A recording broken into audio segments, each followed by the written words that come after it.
Hello বন্ধুরা, আজকে আমি তোমাদের সাথে একটা জিনিস শেয়ার করছি, সেটা হচ্ছে বিটের হালুয়া। তো কিছুদিন আগে আমি বিটের হালুয়া বানিয়েছিলাম, তো ভিডিওটা রয়ে গেছিলো, সেটা শেয়ার করা হয়নি। তো তার জন্য আজকে শেয়ার করে দিচ্ছি। আর এখানে দেখো নিয়ে নিয়েছি আমি বড় সাইজের দুটো বিট, এভাবে গ্রেটারে গ্রেট করে নিয়েছি, একদম ঝিরিঝিরি করে গ্রেট করে নিয়েছিলাম। আর পুরো রান্নাটাই আমি করব ঘি দিয়ে।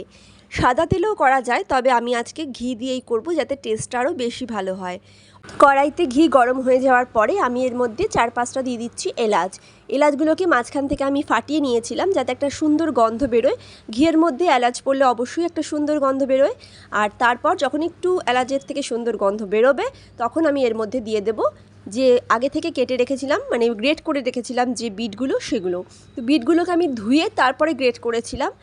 আর এরপরে ঘিয়ে খুব ভালো করে আস্তে আস্তে করে ভেজে নেব। একটু লো থেকে মিডিয়াম আঁচে আমি ভেজেছি, তবে বিটের থেকে অনেকটাই জল বেরোয়। তো যতক্ষণ না জলটা পুরো টেনে নিচ্ছে, জলটা যতক্ষণ না শুকোচ্ছে, ততক্ষণ কিন্তু ভাজতে হবে। আর আমি ঘি দিয়ে ভেজেছি, তো খুব সুন্দর একটা স্মেল আসছিল। এটা তো বোঝাই যাবে, যখনই ভাজাটা হয়ে যাবে তখন বোঝা যাবে, একটা সুন্দর স্মেল আসে। তো যখন ভাজা হয়ে যাবে তখন আমি ওর মধ্যে দিলাম, দেখো, 1 কাপের মতো দুধ। তো আমার এটা বড় কাপ ছিল, সেই বড় কাপের 1 কাপ দুধ দিলাম।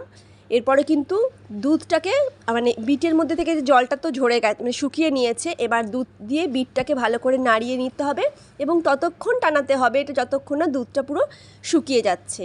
আর ওপর থেকে দিয়ে দিলাম কিছু কাজু বাদাম, সেগুলোকে আমি ছোট ছোট করে ক্রাশ করে রেখেছিলাম, সেগুলো ওপর থেকে দিয়ে দিলাম। কিশমিশ ছিল না, যদি কিশমিশ মানে দেওয়া হয় এর মধ্যে, তাহলে কিন্তু খুব ভালো লাগে, আরও বেশি টেস্ট ভালো হবে। তবে কিশমিশ আমি এর মধ্যে অ্যাড করিনি। এবার খুব ভালো করে আস্তে আস্তে টানাতে থাকবো।